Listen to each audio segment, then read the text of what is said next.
안녕하세요. 전산세무2급 제58회 기출문제 실기편 보겠습니다. 우리 교재 740페이지입니다. 자, 주식회사 제인이네요. 자, 1번 일반전표 입력 문제입니다. 자, 메뉴 열어서 몇 월 며칠입니까? 1월 3일이네요. 1월 3일. 자, 최고생명에서 당사가 가입한 퇴직연금에 대한 이자 50만 원이 퇴직연금 계좌로 입금되었답니다.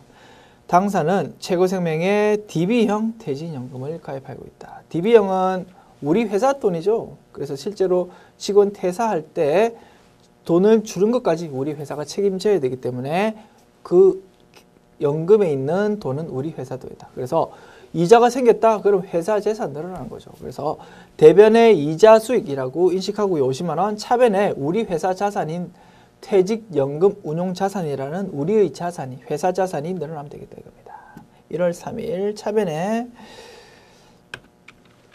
퇴직연금 운용자산이라는 자산이 늘어나는 것이다. 자, 그리고 50만 원 이렇게 처리하면 되겠지. 그리고 대변 이자 수익 이렇게 처리하면 되겠다. 그리고 이자 수익 대신 퇴직연금 운용 수익이라는 뭐 계정 과목 있으면 그거 써도 됩니다. 그런데 아마 이자 수익하고 둘 다 복수 정답 인정하기 싫으니까 아마 그 계정 과목 자체는 없을 것이라고. 참고로 검색해 볼까? 운용 수익이라는 이름으로 검색해 봤지만 나오지 않죠. 그래서 혹시라도 그런 계정 과목 있으면 그거 해도 정답으로 인정될 것이다 라는 겁니다. 오케이. 이렇게 하고 넘어갑시다. 두 번째, 1월 10일 신축 중인 사옥의 장기 차입금 이자 75만 원을 당좌 수표로 지급했습니다. 사옥은 2015년도 6월 30일 완공될 예정이고 지금 이자 나간 거는 1월 10일이고 됐습니까? 1월 10일 기준으로 분기하는 건데 돈 나갔죠? 당좌 수표 끌어서 줬다고 그럼 대변의 당좌 예금 하면 되겠죠. 대변의 당좌 예금 그리고 당좌 예금 75만 원 75000 이렇게 적으면 되고 750이죠. 750000 그리고 차변에는 이자 비용 처리하면 되겠죠. 그러나 예외적으로 일반 기업회계 기준에서 열거하고 있는 법 소존 요건을 충족할 경우에는 이자 비용 아니고 자산인 건설 중인 자산으로도 처리할 수가 있죠. 그걸 뭐라고 했습니까? 자본화 대상 차입원가라고 이름 불렀죠. 그래서 보통 이런 문제가 나올 때는 전제가 딱 깔린다고. 이 이자에 대해서는 자본화 대상 요건을 충족하는 것이다, 안 하는 것이다 라고 전제가 깔리는데 아무런 전제 없으니까 원칙에 따라서 차변에다가 이자 비용 하면 되는 거죠. 이자 비용. 이자 비용으로 처리하면 되는데 문제에 약간 오류가 있었나 보네요. 그래서 나중에 결국은 복수 정답 다 인정되었습니다. 그래서 차입원가 자본화 요건 충족한다라고 봐가지고 차변에 건설 중인 자산으로 처리한 것들도 정답으로 인정되었다 이겁니다. 그래서 우리 교재는 요 차변이 건설 중인 자산만 지금 나와 있는데 이자 비용도 정답 인정되거든요. 그래서 괄호 열고 또는 이자 비용으로 조금 고쳐주시기 바랍니다. 그래서 둘 다 정답 인정이다. 됐죠?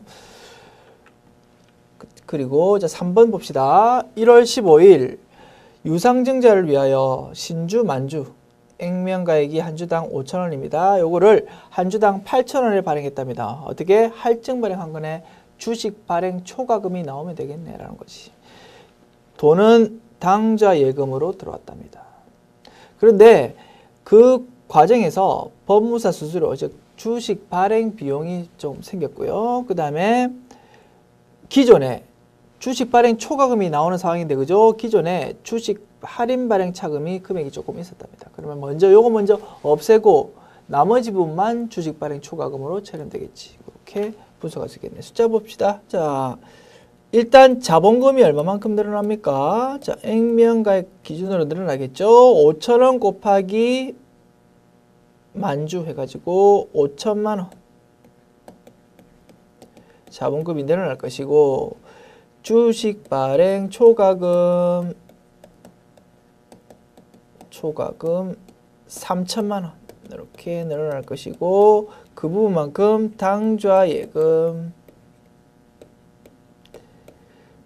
8천만 원 이렇게 늘어난 상황이라는 겁니다. 기본적으로.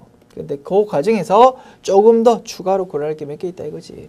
자, 신주 발행비 25만 원이 이렇게 생겼고요. 이 부분만큼 현금으로 나왔다 이겁니다. 현금으로. 그리고 주식 할인 발행 차금 원래 75만 원 있었잖아. 이 차변이겠죠. 자본 조정에서 차감으로 기록되어 있겠다. 그래서 차변했던 거 일단 대변으로 75만 원 없앤다 이겁니다. 75만 원 이렇게 75만 원 주식 할인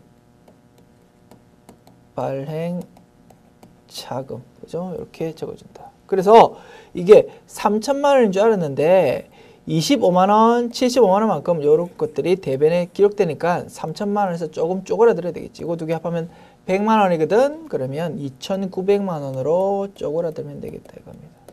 그죠? 그러면 이렇게 차변 대변이 완성된다라고 분석할 수 있겠네요. 됐죠? 그래서 이런 식으로 할증 할인 발행 나오면 큰 가당 문제 딱 잡으시고 세부적으로 몇 가지 변수가 있으면 그 추가로 조금 고려해주면 아마 분석이 훨씬 용이하게 큰 그림으로 확실하게 될 것입니다. 됐죠? 분석 끝났으면 입력 시작합시다. 1월 15일입니다. 자, 대변 먼저 기록합시다. 대변의 자본금 5천만 원 50,000,000 그 다음에 대변의 주식 발행 초과금 3천만 원이 아니고 2,900만 원 했죠. 29,000,000 이렇게. 그리고 대변의 현금 맞죠? 현금으로 줬죠. 25만 원 250,000 그 다음에 대변의 주식 발행 할인 발행 차금 이렇게 381번 이걸로 적어주면 되겠다. 75만 원. 그리고 차변에는 당좌 예금으로 이렇게 처리하면 되겠네요. 자, 4번 2월 18일 영업사원들한테 교육을 시키고요. 외부 강사한테 돈을 줬답니다. 교육 훈련비 되겠지. 그죠? 그러면 800번대다 그죠? 영업사원들이니까 800번대 교육 훈련비가 차변에 오고 자 300만 원이거든요. 돈이 전부 다 주지 말고 일부는 법에 따라서 원천 징수하고 나머지만 주어라 이겁니다. 나머지 뭘로 줬다고? 현금으로 줬다 이겁니다. 그러면 원천 징수하는 부분은 예수금이라는 계정가봉으로 촬영 끝나겠죠. 자 여기서 특이한 점은 그 예수금 금액, 즉 원천 징수하는 금액이 직접 제시가 안 돼 있고 그 계산하기 위한 자료들이 제시되어 있다 이겁니다. 그래서 우리 소득세법 이론에서 배웠던 내용 가지고 계산해야 된다는 것이. 그래서 교육훈련비의 경우 제가 요약해 드린 적이 있습니다. 상대방 강사 입장에서 그게 주수입원이면 사업소득으로 처리가 되어서 3.3%만큼 원천 징수가 된다고 했고요. 만약에 부수입원이다 그러면 기타 소득으로 처리가 되어서 4.4%만큼 원천 징수된다고 했습니다. 둘 중에 하나더라고 했죠. 여기서는 기타 소득, 즉 부업이니까 4.4%만큼 원천 징수하면 된다 이거죠. 그런데 4.4%가 어떻게 나왔는지 이제 분석해 보면 이렇게 된다는 거지. 300만 원 중에서 80%까지는 필요금비 인제되거든. 맞죠? 기타 소득 우리 소득세 이론할 때 배웠죠. 그래서 20% 즉 60만 원만 내가 돈 받는다라고 계산 부어서 여기서 세금이 계산된다 이겁니다. 기타 소득에 대해서는 기타 소득 금액의 20%만큼 원천 징수한다고 했죠. 그러면 60만 원 곱하기 20%는 12만 원 된다 이겁니다. 그리고 12만 원 내서 이거는 나라에 내는 소득세고요. 지방정부에 내는 게 얼마입니까? 소득세 20%죠. 그러면 12,000원만큼 또 지방정부에 내야 되거든. 그러면 원천 징수되는 거는 12만 원 플러스 12,000원 해가지고 13만 2천원 되거든. 그래서 13만 2천원을 총 지급액하고 지금 나누어 보면은 13만 2천원 나누기 300만 원 이렇게 해버리면 4.4% 나온다 이겁니다. 그래서 총 받는 걸 100%로 보면 일단 80%만큼 빠지거든. 그럼 20%가 남잖아. 20%에다가 다시 20% 곱하니까 4%가 되는 거야. 거기서 다시 이 4%의 10%만큼 꼬리표가 붙으니까 4.4%만큼이 원천 징수된다라고 우리가 분석할 수 있는 거지. 됐죠? 그래서 조금 자세하게 부연 설명 드려봤고 어쨌든 금액 분석 끝났죠? 13만 2천 원만큼이 예수금이다. 2월 18일 분계 입력합시다. 2월 18일 자 차변에 기록해야 되는 교육훈련비 800번대 코드라고 했죠? 아까 그 금액은 300만 원 300000 그리고 대변의 예수금은 14만 2천 원 나머지만 현금으로 줬다 이겁니다. 됐죠? 이렇게 처리하면 되겠다. 5번 2월 20일 우리은행에 예치된 정기예금입니다. 1년 만기고요. 여기에 만기가 됐거든. 그래서 원금 1000만 원하고 이자 40만 원 돈 들어왔다 이겁니다. 뭘로? 보통 예금으로. 그런데 이자 40만 원에 대해서 전체가 다 들어온 게 아니고 법에 따라서 원천징수 됐겠죠. 그래서 저쪽에서 우리가 내야 되는 세금을 대신 원천징수해 가지고 나라에 납부해 줬답니다. 우리 입장에서는 돈 전부 다 안 받고 일부 떼어 가지고 왔다. 그거 뭘로 처리한다고요? 선납세금으로 자산으로 처리하면 되는 거지. 그러면 선납세금 금액이 5만 6천 원 있고 나머지만 보통 예금 들어왔구나. 이렇게 인식하면 되는 거지. 그러면 자 분계 시작합시다. 2월 20일 일단 정기예금이란 자산 없어지겠죠. 원금이 이제 돈으로 회수된 거니까. 그럼 정기예금이라는 자산을 원금 얼마라고? 1000만 원. 1000만 원 없애줘야 되는 거지. 10000000 이렇게 없애주고 그리고 대변에 이자 수익 인식해야 되겠지. 얼마? 40만 원. 그죠? 400000 그리고 자 1000만 원 플러스 40만 원 1040만 원 들어왔으면 딱 좋겠는데 원천징수 일부 되고 나머지만 돈 들어왔다 이거지. 원천징수 된 거는 차변에 선납세금 이렇게 처리해 주면 되겠지. 얼마요? 56,000원 56000 그래서 나머지 금액인 10344,000만 돈이 들었다 이거죠. 자, 차변에 뭘로 들었다고? 보통예금으로 이렇게 처리하면 되겠다. 자, 그러면 일반 전표 입력 문제가 완료됐죠? 그러면 메뉴 닫으시고 자, 매입 매출 전표 입력 문제 풀어봅시다. 자, 매입 매출 전표 입력 메뉴 열어서 자, 1번 2월 25일 보세구역에 있는 원재료 운반에 따른 운반대금 55만 원 부가세 포함입니다. 요거를 천일 하문에 보통예금으로 지급하고 현금 영수증을 수취했답니다. 우리가 돈을 쓰고 현금 영수증 받았으니까 그리고 거기에 부가가치가 지금 딱 적혀 있죠.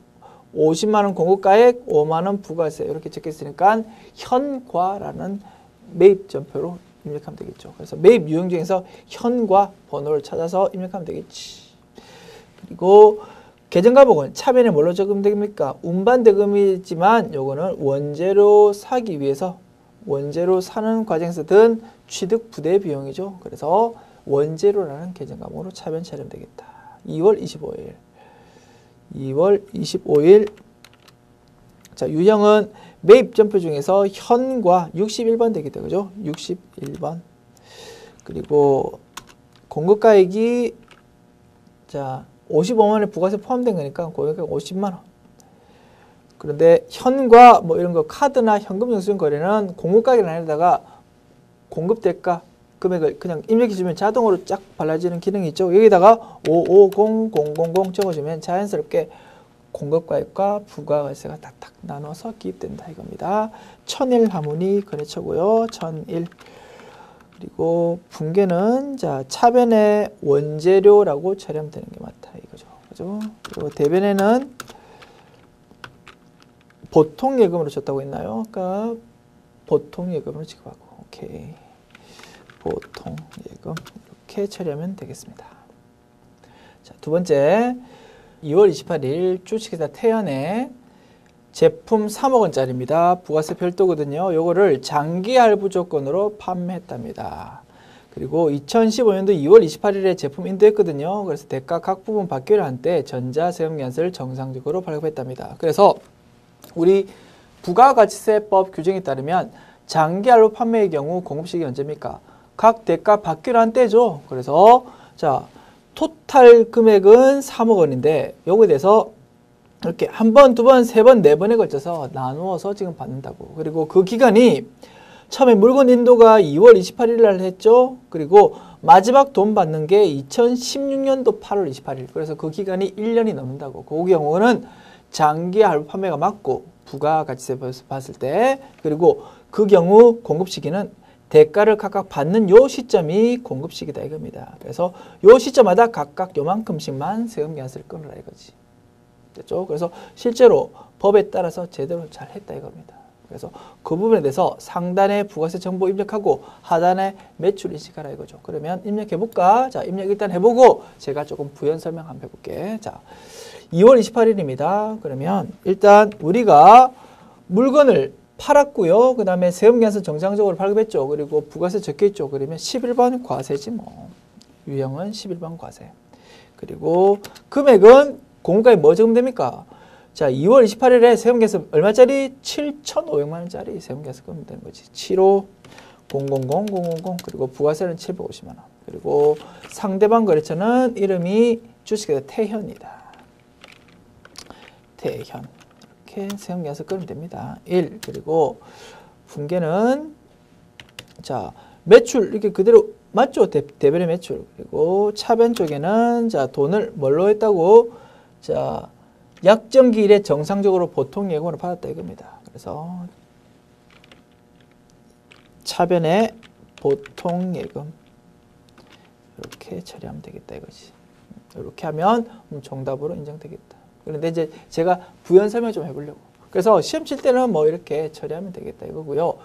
제가 이제 조금 안타까운 게 우리 수험서는 막 딱딱 그 조문에 입각해가지고 이렇게 입력하는 것만 생각하는데 실무적으로 이렇게 하는 것도 물론 가능하지만 실무에서는 이것보다는 조금 오히려 제가 지금 말씀드린 게 더 가까울 것입니다. 한번 설명 드려보십시오. 가벼운 마음으로. 자, 보세요. 부가가치세법에 따르면 장기 할부의 경우 공급 시기는 대가의 각분 받기로 하는데 맞죠? 그럼 이렇게 처리하는 게 맞아. 상단은.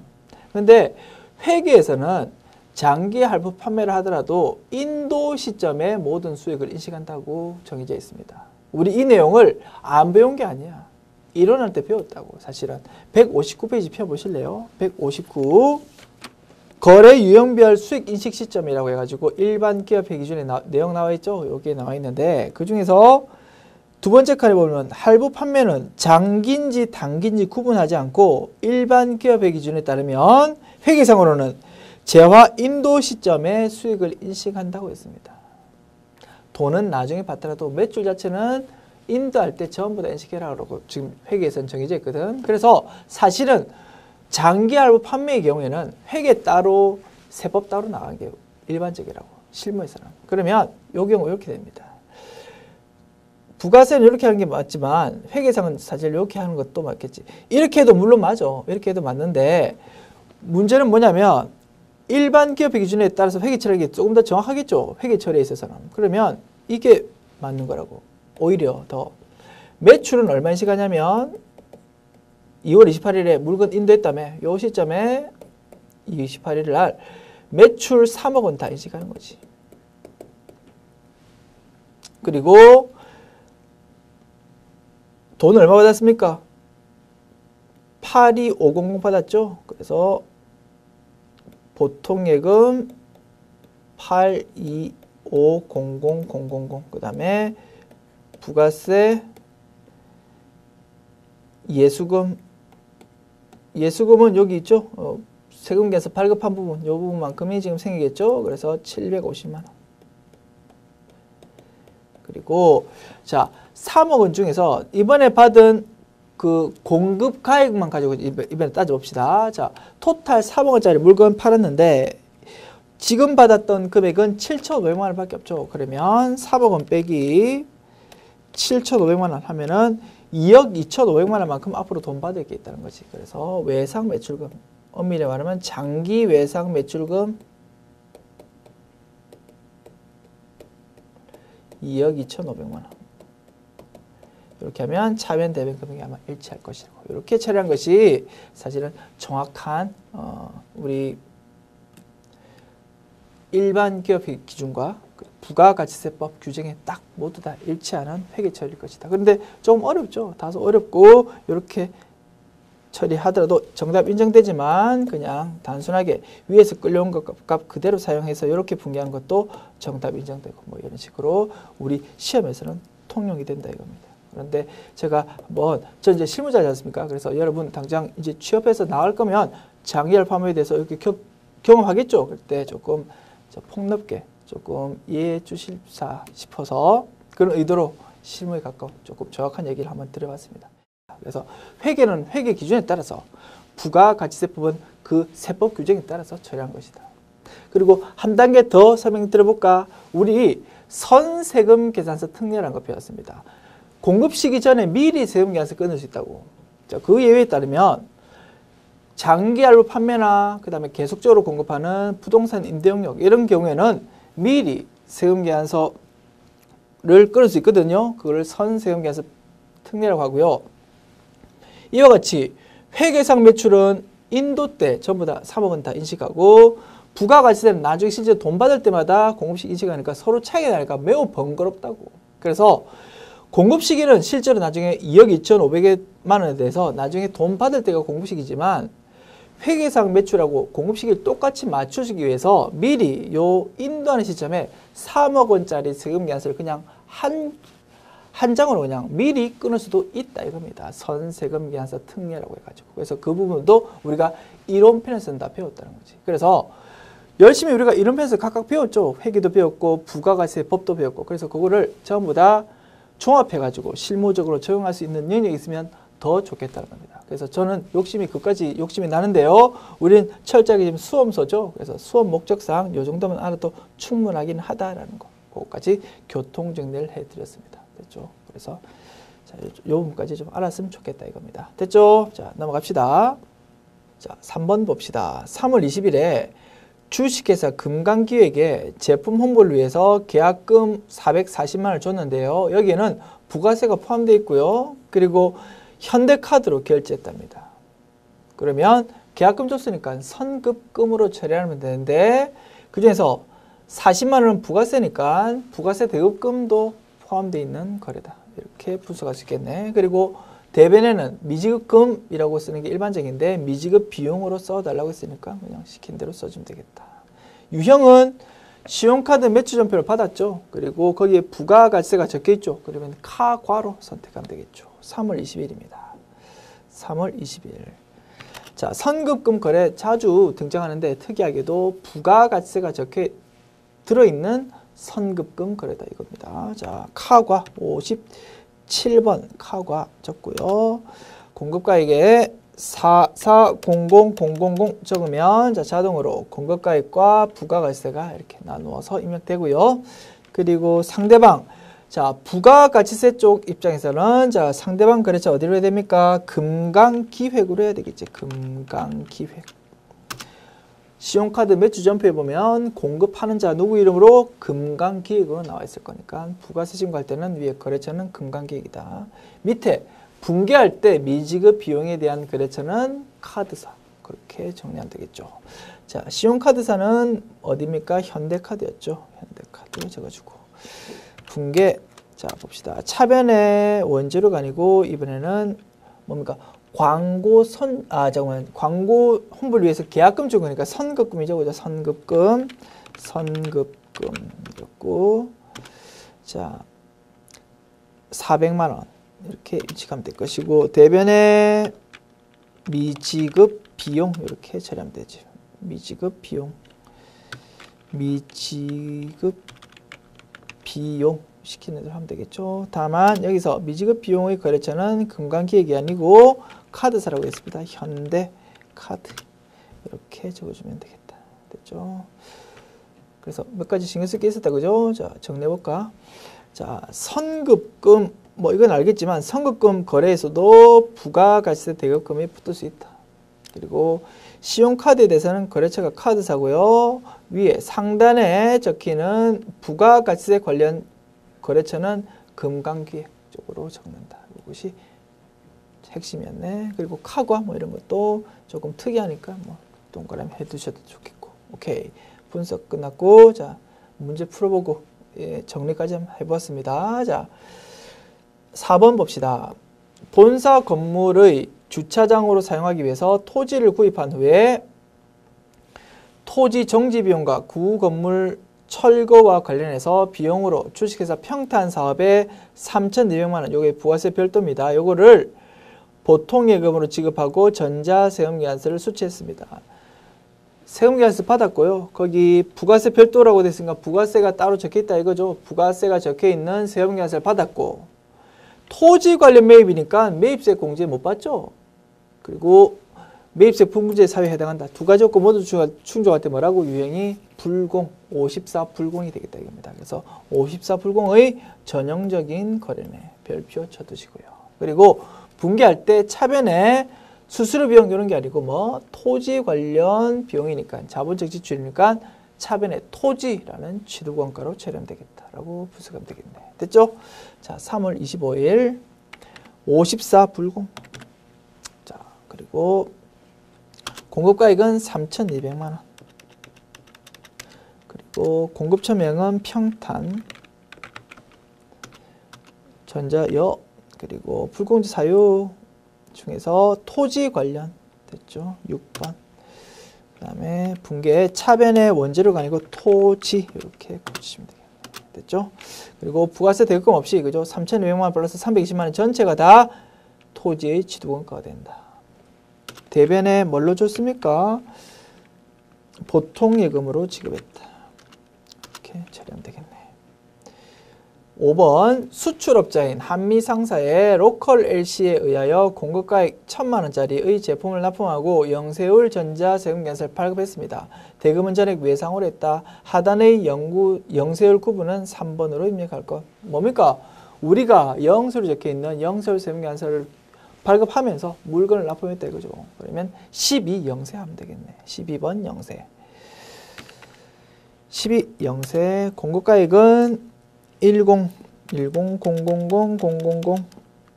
자, 공급처명은 한미라고 적으면 되겠고요. 전자예부여. 그리고 영세율 구분은 3번 내국시 원장 구매하겠죠. 그래서 로컬 LC 뭐 이렇게 영어로 적혔는데 이게 뭐 내국 신용장이라고 했죠. 오케이.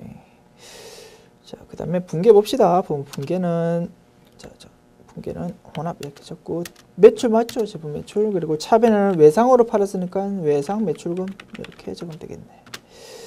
자, 그러면 매입 매출 전표명 문제도 맞췄으니까 메뉴 닫고요. 자, 부가가치세 신고서 문제 풀어봅시다. 1번. 다음 임대차 관련 자료에 따라서 2기 예정 신고기간의 부동산 임대 공급가액 명세서를 작성해 보시오.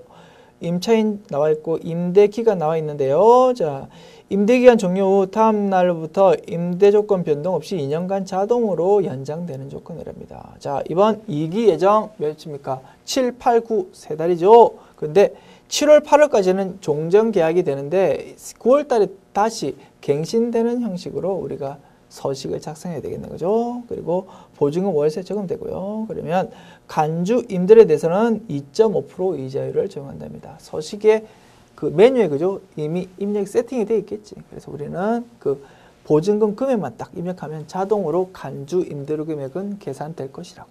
오케이. 그러면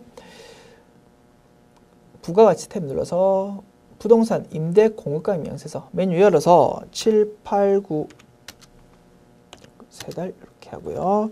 자, 임차인이 누굽니까? 자, F2 눌러서 매트 주식회사 매트고요. 1동 1층 1호 그리고 면적은 100제곱미터 용도는 학원. 자, 계약갱신일 자, 처음에는 2013 9월 1일부터 2013 0901부터 2015 0831까지고요. 보증금은 4천만 원, 월세는 300만 원 됐죠. 그리고 갱신 한번 됐죠. 2015 0901 2015 0901부터 2017 0831까지.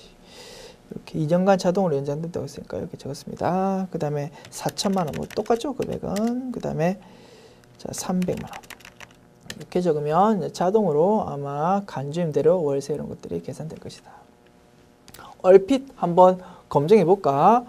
월세는 한 달에 300만 원이니까 세 달이니까 900만 원 맞겠죠. 간주임대료는 보증금이 4천만 원이죠. 그러면 대략 한번 계산해 보자고. 그러면 7, 8, 9 일수를 알아야 되는데 그냥 자주 우리 쓰이니까 외우는 것도 괜찮겠네. 1, 2, 3월의 월수는 일수는 90일이고요. 4, 5, 6 일수는 91일이래. 그리고 7, 8, 9, 그 다음에 10, 11, 12는 각각 92일이래. 그래서 토탈 4가지 일수 더해보면 365일 되거든. 그래서 자주 신고할 때는 저는 이제 자꾸 하다 보니까 외워지더라고. 그래서 뭐 그렇게 저는 편하게 썼는데 굳이 외울 필요 없고요. 그냥 참고로 그런 것보다 들어보시면 되고 검증하는 게 목적이거든. 그래서 검증 안 해도 되는데 저 한번 검증해 보려고 봅시다. 그러면 간주임대로 대충 계산해 보면 이렇게 되겠지. 4천만 원 곱하기 이자율이 몇 프로? 2.5%가 1년 동안 이자율이라고. 그러면 4천만 원 곱하기 2.5% 곱한 금액이 보이지 않는 너의 수익이다. 이거 보는 거죠. 그런데 우리가 이번 기간에는 3달 동안만 신고할 거고 일수로 정확하게 해보면 365일분에 92일 되거든. 3달 동안은. 그래서 요 금액만큼이 이번 달의 과세 표준이 됩니다. 그러면 4천만 원 곱하기 2.5 곱하기 2.01 그 다음에 곱하기 92 나누기 365는 252,054.7 나오거든. 252,054. 그리고 무조건 절사하거든요. 우리 세법은. 그래서 252,054가 정답이 될 것이다 이겁니다. 얼추 검증하고 똑같으니까 서식이 잘 작성되었구나라는 걸 확인할 수 있다는 거지. 그리고 실제로 부가가세 내야 되는 금액은 뭐 여기서 10% 한 25,205원 뭐 이렇게 금액이 부가세에 납부할 것이다. 요거에 대해서는. 그리고 요거에 대해서도 10%인 90만 원 부가세 납부하겠지. 이런 식으로 우리가 이해하면 되겠다 이겁니다. 그리고 참고로 2.5%라는 거는 여기 이자율 클릭해 보면 확인해 볼 수 있다 이거죠. 오케이. 이거는 아마 시험 칠 때 신경 쓸 필요 없다고. 그 시험 치는 시기에 맞는 정기예금 이자율이 딱 세팅이 돼 있을 거거든. 오케이. 그래서 이렇게 입력해 보았다. 입력 다 했으면 저장하고요. 오케이. 닫읍시다. 자, 두 번째 문제 넘어가 볼까요? 다음 절을 보고 2기 예정 신고 기간의 수출 지정 명세서 작성해 보래. 수출했거든. 10만 달러.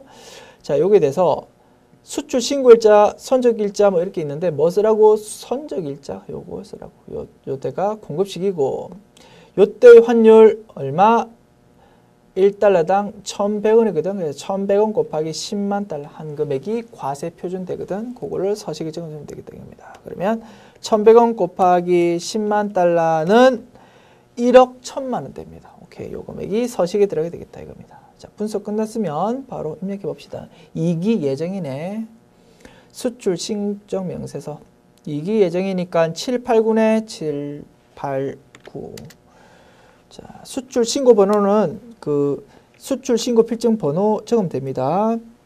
자, 번호가 016 016 1009 011 5714 2 이렇게 적어주고요. 선적 일자는 자 2015 0817 그죠? 그다음에 자 통화 코드는 F2키 눌러서 미국 이러면 되겠죠? 미국 이렇게 하면 달러가 나온다고. 그다음에 환율은 1,100원 이렇게 적어주고 외화가 얼마입니까? 10만.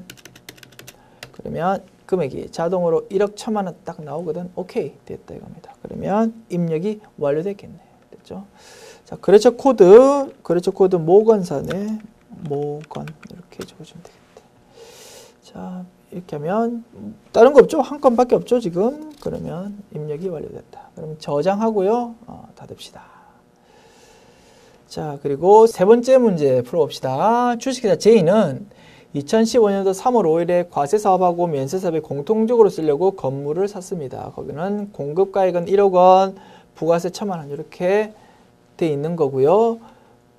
건물에 딸리는 토지도 샀는데 4억 원 주고 샀답니다. 1기 확정신고 때 공제받지 못할 맵색 명세서를 작성해라 이거죠. 그러면 공통사용재화죠.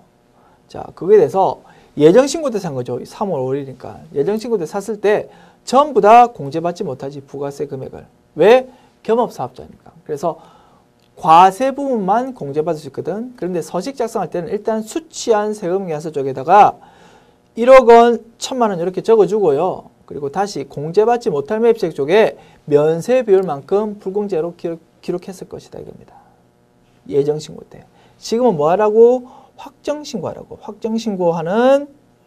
확정신고할 때의 공제받지 못할 매입세 명세서를 작성하라 이거지. 그러면 예정신고는 임시로 지금 안분한 거거든요. 그래서 기본적으로 과세기간 6개월이니까 확정신고할 때 6개월 동안의 과세, 면세, 매출 비율에 따라서 정확한 불공제 금액을 다시 계산해가지고 정산하자는 개념이 필요하다는 겁니다. 자, 그래서 예정신고 때는 불공제로 처리했던 면세 비율이 몇 프로였냐면 토탈 20억 원 매출 중에서 12억 원이 면세니까 60%만큼 불공제다라고 해가지고 1,000만 원 부가가치세 금액 중에서 60%인 600만 원만큼 불공제로 처리했을 것이라고.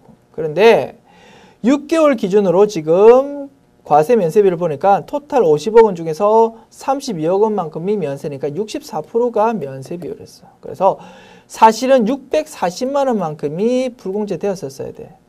그런데 동그라미 여기 하나 맞네. 저거 지우고 640만 원만큼이 불공제 돼야 되는데 예정신고 때 600만 원만큼 불공제 처리했으니까 40만 원만큼 다시 이번에 불공제로 추가로 지금 기입해야 되겠다라는 게 정산되겠다 이겁니다. 됐죠? 그래서 서식을 작성할 건데 답은 40만 원만큼 불공제 추가되는 게 답이 돼야 된다는 거지. 됐죠? 자, 그리고 분석 끝났으면 바로 그냥 입력해 보도록 합시다.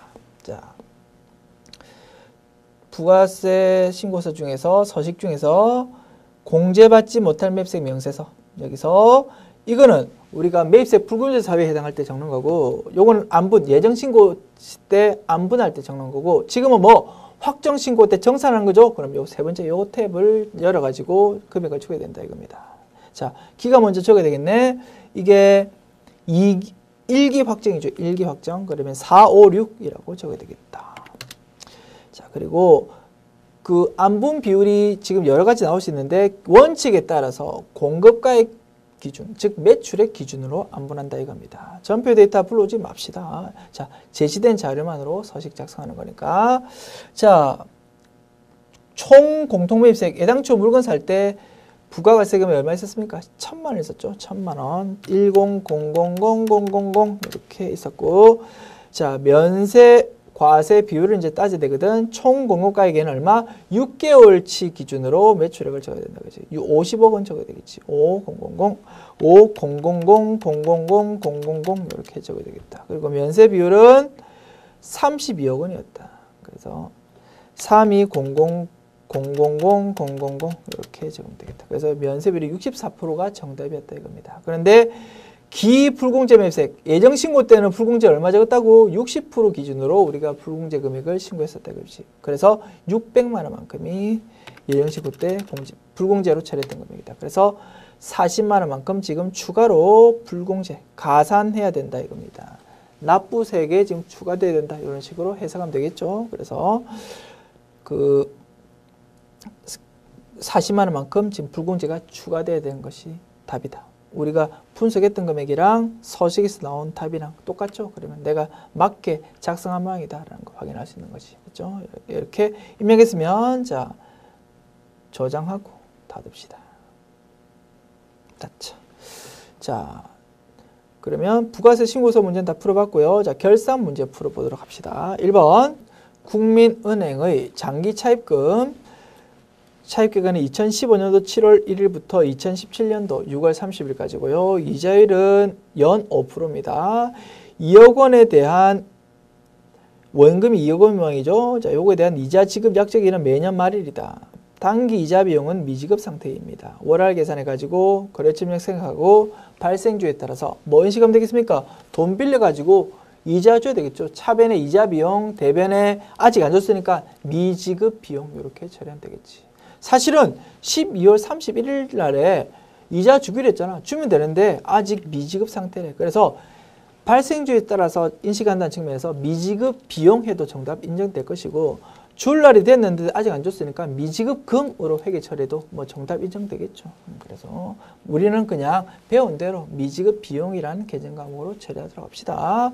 자, 금액은 얼마 되겠습니까? 2억 원에 대해서 1년 동안 5%만큼 이자율이 되거든. 그래서 이자율 몇 프로 이렇게 단순히 나와 있으면 요거는 연이자다 뭐 이렇게 인식하면 되는 겁니다. 1년에 5% 준다. 2억 원 곱하기 5% 해보십시오. 1,000만 원만큼 1년에 이자 준다 이겁니다. 그런데 2015년도 7월 1일에 빌렸죠. 그러면 1,000만 원은 12개월치에 대한 이자인데 6개월이지 않습니까? 7, 8, 9, 10, 11, 12 6개월치니까 곱하기 12분의 6 하면은 500만 원 나오겠지. 500만 원만 이자 비용으로 그리고 대변에는 미지급 비용으로 처리하면 되는 거지. 자, 그러면 이거 수동 결산이죠. 그럼 일반적 협력의 메뉴 열어서 입력 시작합시다. 12월 31일.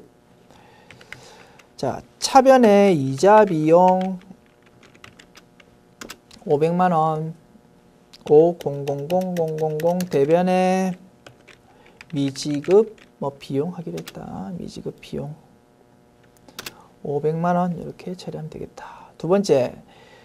기말 재고 조사 결과 제품 재고 300만 원이 부족하였으며 이는 홍보용으로 거래에서 무상으로 배포한 것으로 확인되었다. 뭔가 애매하게 문장 제시해 줬는데 뭡니까? 300만 원만큼 제품이라는 우리 재고 자산을 다른 목적으로 썼다 이겁니다. 무슨 목적으로? 광고 선전 목적으로.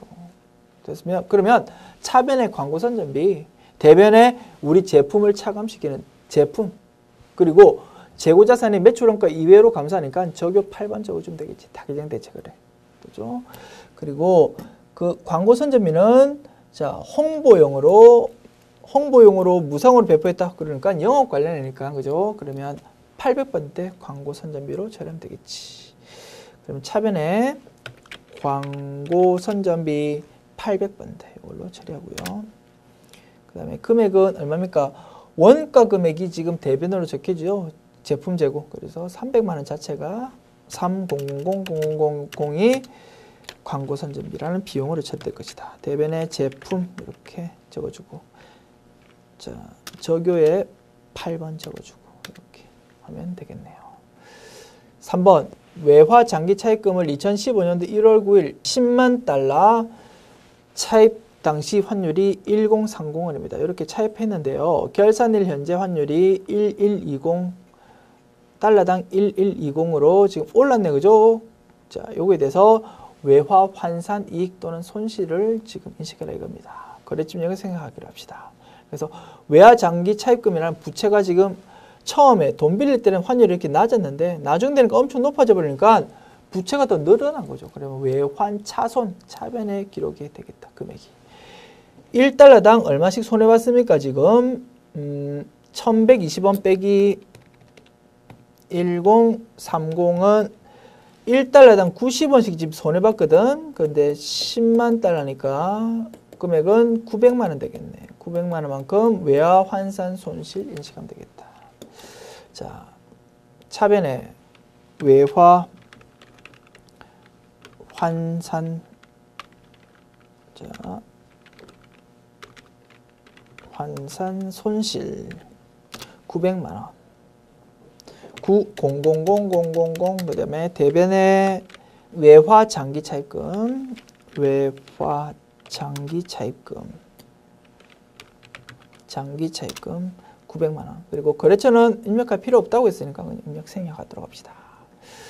자, 그다음에 네 번째 매출 채권 외상 매출금 및 받을업입니다. 여기에 대해서 1% 보충법으로 대손충당금 설정해라. 요거는 전형적인 자동 결산 항목이죠. 그러면 5번 봅시다. 원재료 기말 재고 적는 거. 요것도 대표적인 자동 결산 항목이지. 그러면 수동 결산 작업이 끝났겠죠. 그러면 요 메뉴 닫으시고, 자, 결산 자료 입력 메뉴 열어서 수동 결산 입력하고 마무리합시다. 자, 4번. 자, 보충법으로 대손상각 클릭하고요. 그리고 외상 매출금 받으려면 요 잔액이 지금 나와 있죠. 그래서 1% 지금 설정할 거거든. 그죠? 1%. 그러면 추가 설정액이 딱 자동으로 계산되어 있다 이겁니다. 단기 대여금도 지금 자동으로 계산되었으나 요거에 대해서 언급 없으니까 스페이스바 눌러서 없애주고 오케이. 그러면 요것만 이제 우리가 반영시켜주면 되거든. 그래서 2700000 800000이라는 금액이 자동으로 계산됐고 결산 반영 탁 클릭해주면 제자리에 딱 꼽힌다 이겁니다. 됐죠? 2700000 8000 오케이. 그러면 요 부분은 입력이 완료되었다. 5번 원재료 재고가 2,500만 원이고요. 그러면 여기다가 원재료 재고 2,500만 원. 그 다음에 제공품 재고가 1,000만 원.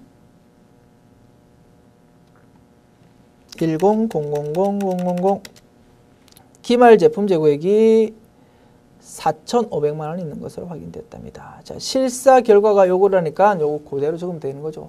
장부 금액이 얼마고 실제로 남아있는 게 얼마다 뭐 이렇게 제시되어 있으면 실제로 남아있는 거. 즉 평가 손실이나 감모 손실 같은 게 있으면 그거 다 반영된 이후의 금액을 적어준다. 뭐 이렇게 우리가 풀면 되는 거고 요거는 이 자체가 지금 현재 실사 결과 확인된 금액이라고 했으니까 요거 그대로 적으면 됩니다. 4,500만 원. 4500000 이렇게 적어주면 되겠다. 그리고 모든 이제 결산자료 입력의 금액 입력이 끝났으면 전표 추가 클릭해주면 되겠다. 됐죠? 이렇게 하면 자 결산 문제까지 완료되겠네요. 자 문제 5번 원천징수 문제 봅시다. 첫 번째 정윤호 사원과 관련해서 급여자료 입력을 완성하랍니다. 그러면 급여자료 입력 메뉴에다가 금액 입력하면 되겠지. 그리고 원천징수 이행상황 신고서도 작성해 달랍니다. 오케이. 요때 당구면이 뭡니까? 전월 미연급 세액 78,000원. 오케이. 분석 끝났으면 바로 입력합시다. 급여자료 입력 메뉴 열어서 5월 자 지급일은 25일이라고 했거든요. 25일 정윤호 사원에 대해서 자 전부 검정색으로 표시됐으면 입력할 때 조금 불편한 감이 있으니까 수당 공제 열어서 자 표시 여부에다가 체크박스 하자고. 그리고 닫으면 이제 비과세는 파란 색깔로 표시되거든. 그러면 조금 입력할 때 편할 거라고. 자, 기본급 320만 원입니다. 320000 적어주고요. 그 다음에 식대 10만 원, 자가운전 보조금 20만 원 있는데, 자, 여기에 대해서 식대는 자, 식사를 별도로 제공 안 하고 지금 주는 거래. 그러면 비과세 맞죠? 그리고 자가운전 보조금 비과세권 충족한답니다. 그러면 식대하고 자가운전 보조금 둘 다 파란 색깔이죠. 그럼 여기다가 그냥 바로 적으면 되는 겁니다. 1000000 2000000 적으면 됩니다. 그리고 국민연금, 건강보험료, 고용보험료 산출 위한 소득월액 및 보수월액은 320만 원이다. 뭐 그거는 알아서 기입돼 있겠죠. 그거는 사원 등록에 이미 기입돼 있다고. 그거는 볼까요? 정윤호에 대해서 보십시오. 여기 320만 원, 320만 원, 320만 원 이렇게 알아서 딱 입력돼 있다고. 그래서 이미 입력돼 있으니까 그거 자동으로 금액 끌고 가가지고 급여자료 입력해서 자연스럽게 계산이 딱 돼가지고 금액이 끌려올 것이다 이겁니다. 그럼 요거 손댈 필요 없는 거죠. 그죠? 자, 동급여와 관련된 소득세로 112630, 11260이 지금 징수되었답니다. 그러면 요거를 금액 고쳐줘야 되겠죠? 112630, 11260 이렇게 고치면 되겠다. 자, 부양가족은 없다 뭐 이런 거는 이미 사원 등록할 때 다 세팅이 돼 있겠죠. 넘어가셔도 되겠다. 그러면 요거 자체로 지금 급여자료 입력 작업이 끝난 거죠. 그 다음에 원천징수 이행상황 신고서 이제 작성해 보자. 원천징수 이행상황 신고서 5월달 급여자료였고요. 지급도 5월에 됐죠. 5월 뭐 이런 식으로 입력하면은 조금 전에 입력했던 우리가 급여자료 입력 금액이 여기서 있는 소득세 112630이 그대로 끌려온다 이겁니다. 맞죠? 112630이 그대로 끌려온다. 원천징수 이행상황 신고서는 지방소득세 금액이 적히지 않는다라고 말씀드렸죠. 오케이. 그 부분 확인해 주시고 참고로 여기 총지급액도 자동으로 끌려오기 때문에 몰라도 됩니다만 굳이 한번 분석해 본다면 여기 있는 총지급액 320만 원은 과세 대상 금액 320만 원만 있는 게 아니고 사실은 과세 대상 320만 원하고 비과세 중에서도 제출해야 되는 게 혹시 가끔 있거든. 그 제출 비과세가 있으면 그거 두 개 합한 게 끌려온다라는 거죠. 그래서 그 지급 총액은 350만 원 중에서 비과세는 30만 원인데 혹시 30만 중에서 제출 비과세가 있으면 그것도 원천징수 이행상황 신고서로 끌려온다. 그런데 이 부분에서 이번 사례에서는 제출해야 되는 비과세는 하나도 없었고 전부 다 30만 원이라는 게 비과세 금액인데 전부 다 미제출해도 되는 비과세였다. 그러다 보니까 320만 원, 즉 과세 금액하고 동일한 금액이 아까 원천징수 이행상환신고서에 끌어왔다 이겁니다. 됐죠? 자, 여기서는 이제 이런 부분은 자동으로 끌어오니까 손댈 필요 없고요. 전월 미환급세액만 78,000원 이렇게 적어주면 되겠지. 됐죠? 그래서 지난달에 환급 못 받고 이번 달로 넘어온 게 78,000원 냈는데 이번 달에 납부해야 되는 소득세가 11만 2,630원이었잖아. 그래서 이번에 홀랑 다 써먹었다고. 그러면 실제로 납부해야 되는 금액이 112630이 아니고 78,000원 차감한 34,630원만 이번 달에 납부하면 되겠다. 이런 식으로 금액이 흘러간다 이겁니다. 됐죠? 그러면 그에 따라서 다음 달로 넘어가는 미환급세액은 하나도 없다 이거지. 그거는 자연적으로 계산이 돼가지고 딱 금액이 여기 금액이 있으면 딱 나올 것이고 금액이 없으니까 0으로 딱 표시가 0이니까 금액이 아무것도 표시되지 않고 이렇게 딱 나와 있다 이겁니다. 됐죠? 자, 그렇게 작업해 봤다. 좀 저장하고 닫읍시다. 자, 두 번째 문항 볼까요? 손흥민 사원에 대해서 연말정산 해라 이겁니다. 본인과 배우자에 대한 관련 자료인데요. 자, 연말정산 추가자료 입력 메뉴 중에서 부양가족 소득공제 탭과 월세 등 소득공제 탭을 작성해라 이겁니다. 일반적으로는 연말정산 입력 탭에만 입력해라라고 문제가 나오는데 요거는 특이하게도 부양가족 소득공제 탭과 월세 등 소득공제 탭을 거기다가 그 탭 두 개만 작성해라 이런 식으로 문제가 나온 거지. 조금 까다로운 형태라고 볼 수도 있겠죠. 자, 오케이. 본인과 배우자에 대한 여러 지출 자료가 나와 있다. 자, 그러면 메뉴 열어서 입력하면서 바로 분석해 볼게요. 연말자산 추가자료 입력 메뉴 열어서 누구? 자, 손흥민을 불러와야 되겠네. 손흥민 불러와서 자, 보통 연말정산 입력 요 탭에 입력하는 게 일반적인데 요 문제는 어디? 여기 소득공제 탭과 부양가족 소득공제 탭과 월세 요 탭에다가 적어라. 자, 부양가족 소득공제 탭에 인적사항은 딱 입력이 되어 있거든. 자, 읽어보면서 하나씩 입력하자.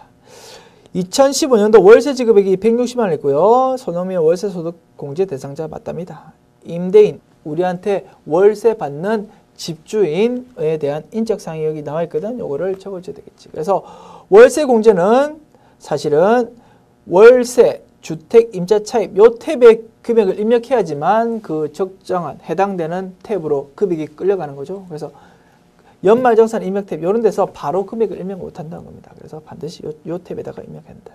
월세, 주택, 임차 차입 탭. 그 중에서 위아래 두 개나 나눠지는데 위에 여기 월세액 세액공제 명세 있죠. 여기다가 적어준다 이겁니다. 집주인에 대한 인적사항을 손임대네. 손임대. 그리고 주민등록번호가 4108071245117 이렇게 적어주고 주택 유형은 별다른 언급 없으니까 넘어가고요. 그 다음에 주택 면적도 언급이 없죠. 오케이, 넘어가고. 그 다음에 주소지 봅시다. 주소지는 서울, 동작, 흑석 이렇게 돼 있네.